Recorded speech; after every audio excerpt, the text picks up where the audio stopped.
Hello, everybody. Welcome to our lesson number 8, which is about online communities. So we will talk about history of online communities, some of the technologies that are involved with them, and social impact of online communities. But first of all, let's just give a brief overview. So we will define what we mean by community and what we mean by online community. We will talk about the development of online communities. We'll discuss what attracts people to join or form online communities. We will look into some of the benefits of online communities versus traditional communities and some negative implications along with common challenges that designing such communities brings. And lastly, we'll look into some examples and we will have one assignment just like we did so far at the end of the class, and I will explain that in more detail later. So first things first, community. So here you have sort of definition of community. The community is a social unit. So it's a group of living things with commonalities such as norms, religion, values, customs, or identity. Communities may share a sense of place situated in a given geographical area. For example, people living in a country or village, town, or neighborhood.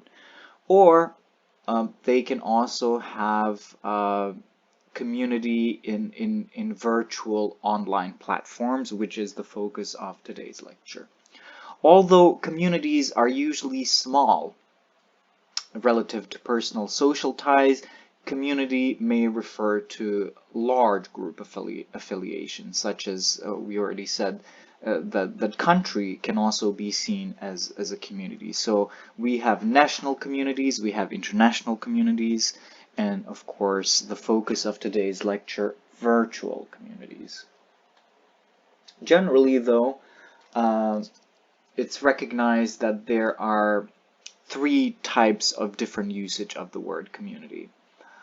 First one are geographic communities, which range from the local neighborhood, suburb, village, town, city, region, or even the planet as a whole. So these refer to communities of location. Then we also have communities of culture, which can be smaller groups or subcultures, ethnic groups, multicultural or pluralistic civilizations, or the global community cultures of today. They may be included as communities of need or identity, such as people with disabilities or frail elderly people. So these would be communities of people who identify with certain group identity based on some kind of need that they have of their own. And later on we will bring similar communities, for example, people who suffer from cancer. They can form their own communities, or people who have some kind of addiction. That's also very common. People group themselves together and they try to find solutions. Third ones are community organizations, which range from informal family or kinship networks to more formal incorporated associations, political decision-making structures, economic enterprises, or professional associations. Of course, these three types are not mutually exclusive. Communities are nested, which means that one community can contain another one. For example, a geographic community can contain different communities of culture, can contain different community organization, ethnic communities, etc.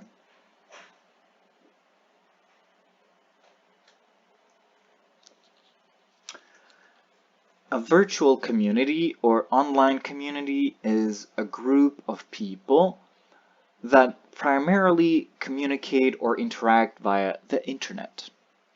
Online communities have also become a supplemental form of communication between people who know each other in real life, such as this class.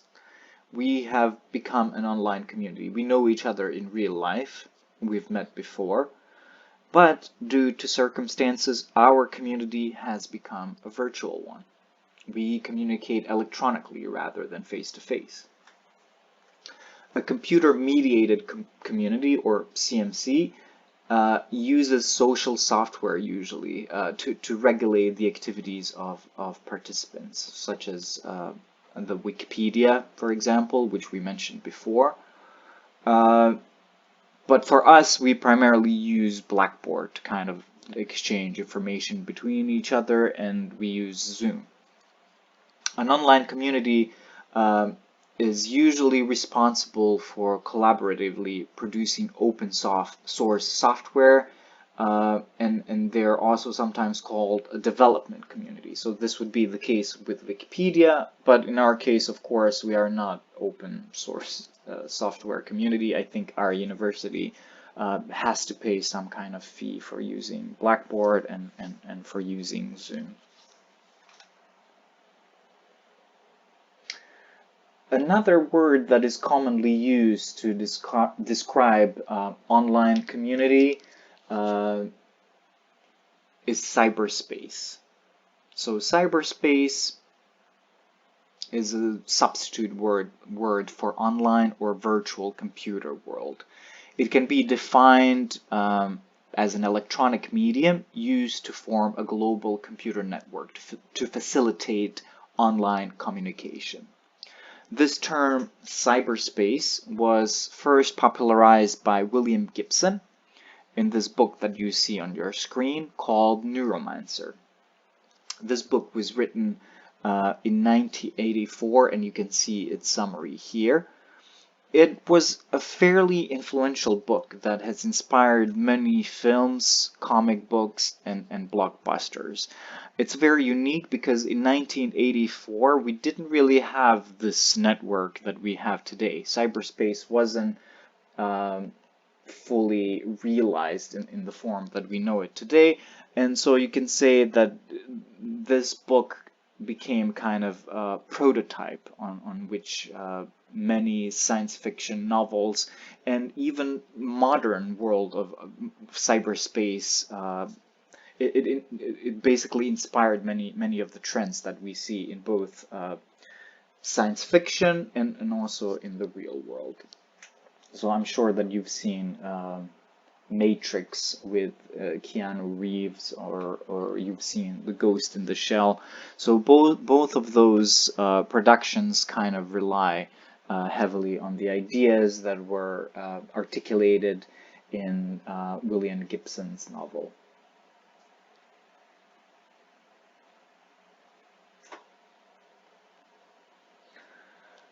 It's impossible to list out all of the online communities that exist or that have existed, so we will just mention a few of the ones that have been milestones in development of online communities. So one of the first ones was Usenet. Usenet was established in 1980 as a distributed internet discussion system. And this distributed internet discussion system, as it was described, eventually evolved into a first internet community in which volunteer moderators and vote takers basically contributed to building and sustaining this community. The Well was a pioneering online community and a sort of subculture from 1985. The Well's culture has been subject of several books and articles, and just like Usenet, many users in the Well voluntarily contributed to community building and to the maintenance of the network. For example, many people in the group acted as conference hosts. Like Usenet, it was based on common interests.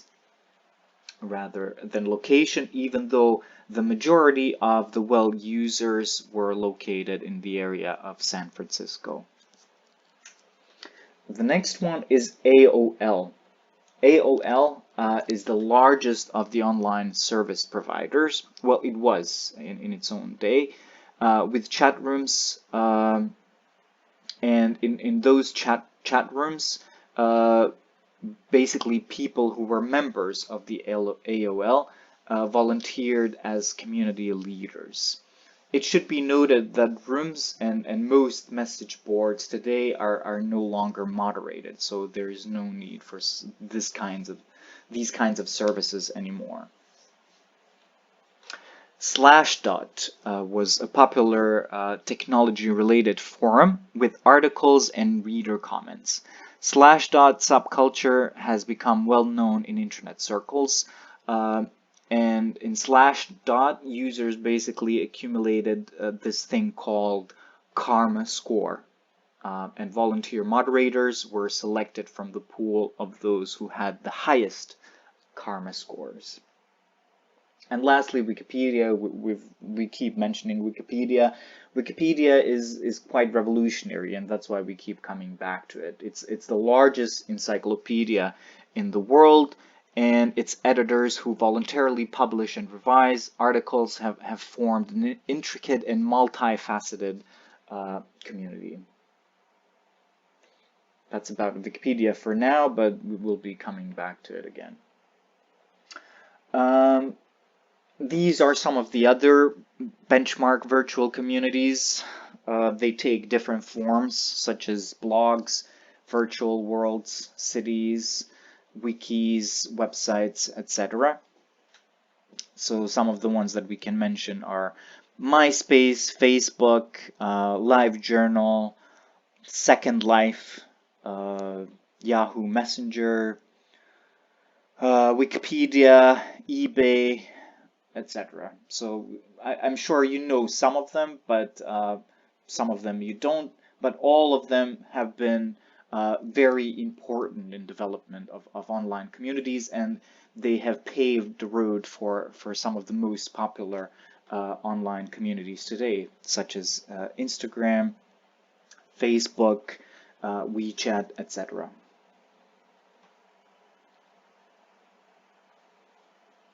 So why are the online communities so popular, and why are they so influential?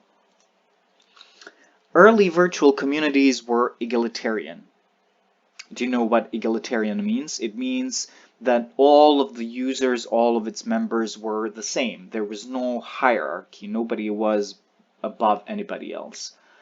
However, we've seen that for most of the online communities, this is beginning to change over the past decade or so. Again, we've touched upon this when we discussed Wikipedia. In its early days, anyone could modify Wikipedia and act as an administrator, but now this has changed, and it's been organized hierarchically, mainly to protect pages from vandalism. Today's online communities are virtual spaces where people can come together to talk, play games, learn, like we're doing right now, get information, or just to spend some time with each other. So lately I have also been using Zoom, not just for classes, but I've been using Zoom as a way to talk to my friends. So we would watch YouTube videos together, chat, have snacks. So there's a lot more technologies these days that can be turned into online communities, even though maybe they were not intended to be used that way. So online communities include variety of activities and mediums, and many of them include, for example, email lists. They can have forums, blogs, wikis where you have open source software. They include social networking sites, etc. So all of these different venues can be turned into online communities. Like I mentioned before, online communities have become especially significant during the current coronavirus outbreak and the social distancing trend in which online interaction is a way to prevent the spread of the disease. So rather than hanging out with people in real life, by hanging out online, we still have some kind of social interaction, but we don't spread the disease. Today, I've also read a very interesting article that said that because of the coronavirus, social media has actually become more social, meaning that in the past, you mostly had posts from people who were bragging about something. So they were bragging about the vacation they took or place they traveled to or some kind of clothing that they bought. But because now people are mostly stuck at home, nobody is really doing anything that is too cool. So rather than posting these, so to say, cool things, people are increasingly recording themselves in real time and just sharing some activities that anybody can identify with. Nobody looks fancy and just people are talking to each other simply more now than ever before. I will send you that article and maybe you can tell me what you think. If you agree with this trend or if in your experience this is not true. Going back to online communities. Common feature of online communities is ongoing interactions among people over time, which is partially or fully mediated by technology. So if this was an in-class lecture, I would ask you some questions. I would ask you which online communities you are members of, but maybe that's something that we can leave for the end of this lecture. We can put it into the online discussion.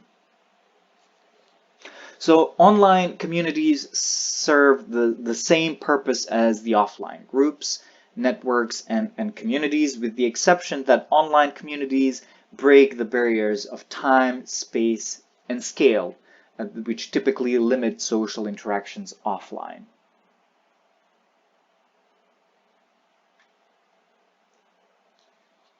So online communities provide large amounts of information and they connect people over great distances instantly, no matter where you live on the planet. They can foster understanding and unity while connecting individuals who have similar interests, needs, or concerns. For example, this website is a site where cancer patients and their families can find others who are going through similar issues and get guidance, emotional support, and counseling.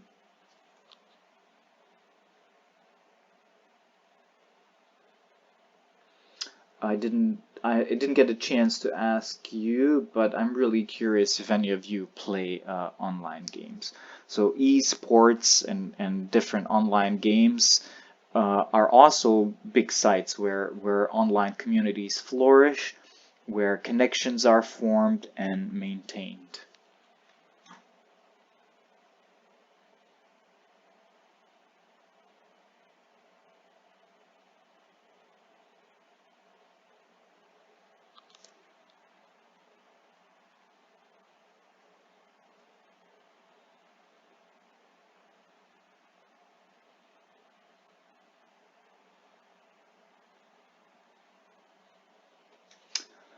Okay, so your reading for today was this book titled Building Successful Online Communities.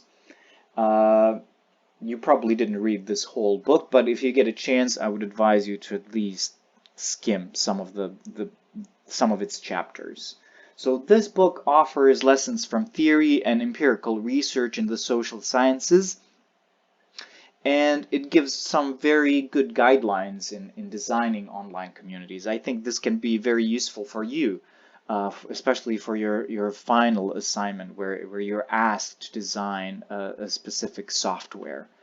And so Even if you didn't read it for today, I think it would be a good idea for you to download this book and to at least look at some of its chapters.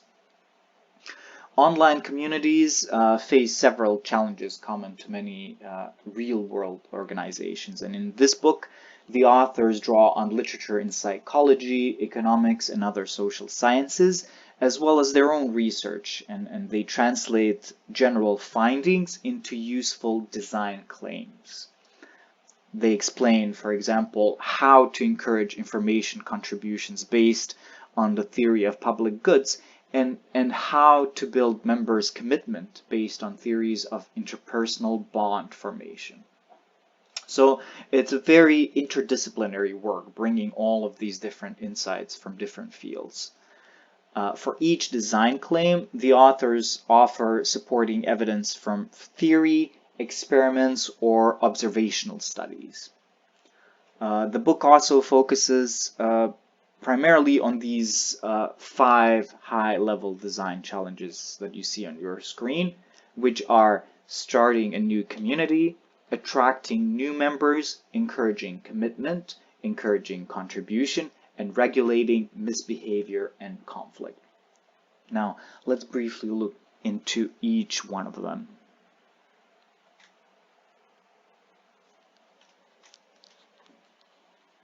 Most online communities grow very slowly at first because the strength of motivation for contributing is usually proportional to the size of the community.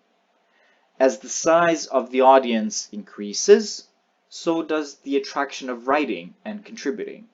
People start posting more messages, more computer codes, putting up more music, videos, etc. This, coupled with the fact that organizational culture does not change overnight, means creators can expect very slow progress at first with any virtual community that they start. There will definitely not be enough of content, and this will be one of the first hurdles that any developer will have to find a way to resolve. However, as more people begin to participate, members' motivations will increase. Will create a cycle where more participation creates more participation. This can be associated to a network where the network's value is directly proportional to the amount of users it has.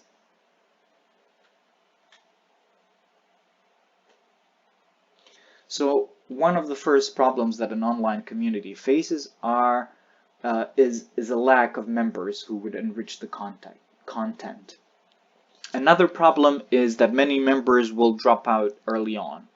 I, for example, typically download many apps, and I also use lots of different social media. I tend to try out different things, especially those that promise greater privacy and bigger availability of user controls. However, eventually I usually drop out of most of them, or I become inactive, and the reason for that is because my friends are not on them. So online communities need to find a way to encourage more people to join, and especially to replace those who leave or who are inactive like me. They also need to find a way to deal with disruptive members or the ones who proposed inappropriate things and this issue of dealing with deviant behavior in online community has to be addressed in an effective and systematic manner.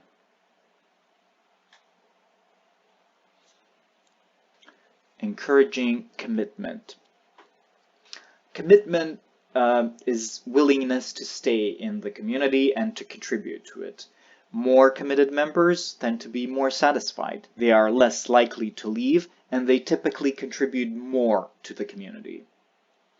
Keeping members in online groups is more difficult than in face-to-face groups and their encounters because of fewer constraints on members' ability to leave in virtual community. It's easy for you to join online communities, but also it's extremely easy to leave them. you just delete your account or you abandon it, and that's it. Also, if you are an anonymous user, or if you use some kind of pseudo identity, it becomes even easier for you to leave the group. You don't really have any strong connections to other users. Your participation is completely voluntary, and it involves no contractual or social obligation. So leaving is very, very easy.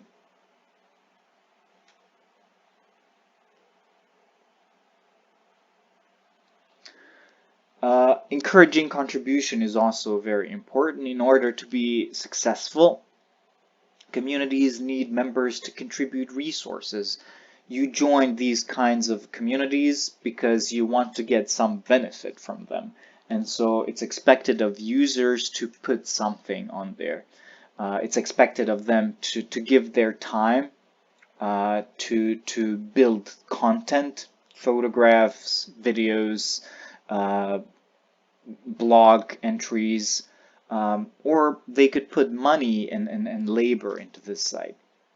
So it's important for sites to figure out how they can get users to give all of these resources for free to this kind of community.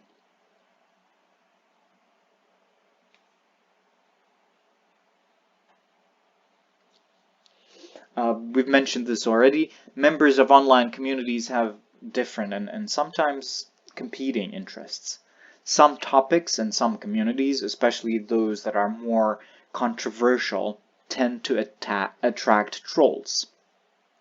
You know what trolls are. Trolls are inflammatory, off-topic, irrelevant, provocative postings meant to elicit reactions.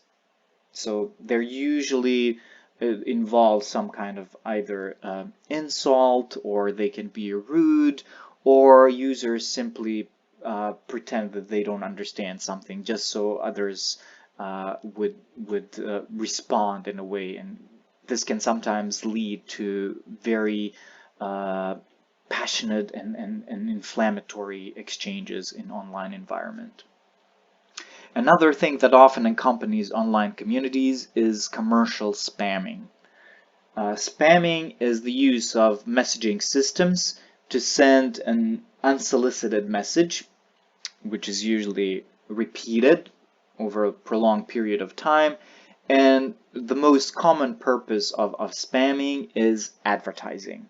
So for example, most of you have received a message or read a post that said something like this: to learn how to make 3,000 US dollars per week from home, please visit www, and it can be any website. So that's a very common format. But there's lots of different formats, and basically they try to sell you something using these online communities. So these occurrences can be very annoying, and online communities need to develop some kind of system on how to deal with them.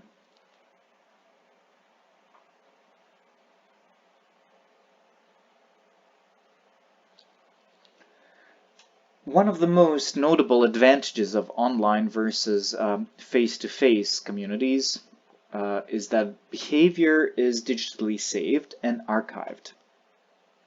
In face-to-face communication, you may miss some cues. You may misunderstand the person who is talking or misinterpret what they said. If you miss a meeting, if you miss our class at the university, there is no way for you to retrieve the data. However, with online classes that we have right now, hardly anything is lost. You can always log on in your own time. You can watch and rewatch videos, take notes, and catch up on anything that you may have missed. This is made even more easier with many of the online's community ability to search the content, find summaries, links, and to customize different access controls. One of the disadvantages of online communities is anonymity. I mean, this, you can view this as advantage or disadvantage. If you are moderating online community, this can, I think most of the times, this can be seen as a disadvantage. And it's disadvantage because in many cases you're not sure if your users are really telling the truth, if this is an actual person or somebody pretending to be somebody else. Also, because of the high turnover rate, you can quickly lose contact with individuals that you meet in online communities, especially if they're using fake identity. They can just stop using the site or delete their account, and you may never get access to them. And lastly, since most of the communication is of the online communication, it tends to be textual. You can miss important social cues that you easily pick up on in real life communication. So that's another disadvantage of this. For example, for me, I have a really hard time recording these online lessons because I'm never really sure if you understand what I'm talking about, if I'm not giving enough of explanation, or if I'm explaining things too much. Usually, if I was doing this class in the classroom, I could see from your faces and from subtle body language how you are receiving this stuff that I'm talking about. But because I cannot see you, I cannot hear you, I can just kind of assume your reactions, but it doesn't really give me ability to kind of adjust my communication based on my audience. So that's a big disadvantage. Okay, so online communities and examples we have mentioned so far were all big organizations with armies of coders, with armies of specialized personnel that maintain the infrastructure.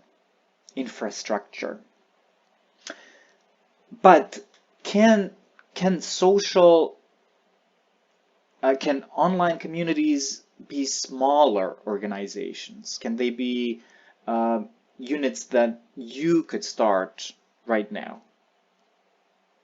So this would mean not a community that engages your friends only, but a community that's larger, a community that brings global audiences that can connect around a certain topic or an interest. Do you think you would be able to start an online community, an effective online community? Whatever you think, the answer is, of course, yes. You have ability to do that. You have already made a website for this class. You've also heard a way how to make one using Google. So you have the skills to start a website. You have a way to start a movement if you feel really passionate about that. Now, here I wanted to show you an example of an artist who did something like that, who branched his own site into a large online community. So his name is Salvatore Janeschi. I don't know if I'm pronouncing his name right, but he was diagnosed with brain cancer. But after he received his diagnosis, he basically refused to be a passive patient. Patient, he points out in this video that you will see just now, means one who waits. So he hacked his brain scans. He got them from the hospital.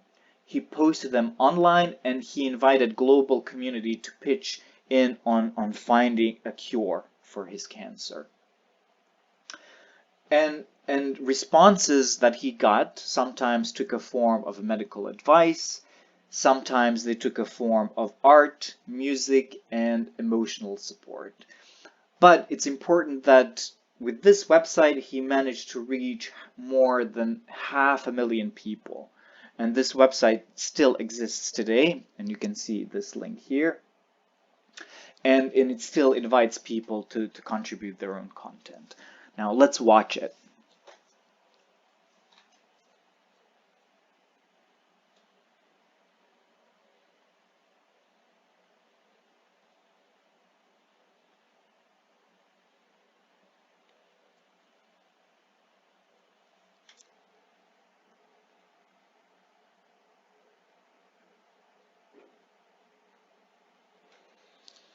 I think that was a very powerful video, and if we were in the classroom right now, I would ask you, if you were to start your own online community, what would it be? What would it be centered around? Is there a cause that you feel strongly about? So what would it be about? Um, if you are interested, you can visit this website. I'm not going to click on it because last time I tried to do that, last time I tried to record something that was online, it didn't really do it. You could only hear my voice. So you can visit this website on your own. It's kind of hard to read it because it's all in Italian, but there are many interesting examples of artworks that you can still enjoy, even though you don't understand the language. And you can understand more clearly the concept that Salvatore was talking about in his TED Talk. Now, the last thing we are going to do today is we're going to do this discussion exercise. So these are the questions that you will answer for me on Blackboard. So you will tell me if you are a member of any online communities, and if you are a member of an online community, I want to know what is it that draws you to it and what are some of the activities that you do there. And I want to know how often do you contribute. If you are not member of any online communities, which I would find shocking if you were not member of one single online community, I want to know why not. And last question is, if it's the question I just asked you, uh, if you were to start your own online community, what would it be centered around? And what are some of the activities that you would do there? Okay, so that wraps up our online communities lecture. If you have any questions, please let me know. Thank you very much and see you next week. Bye bye.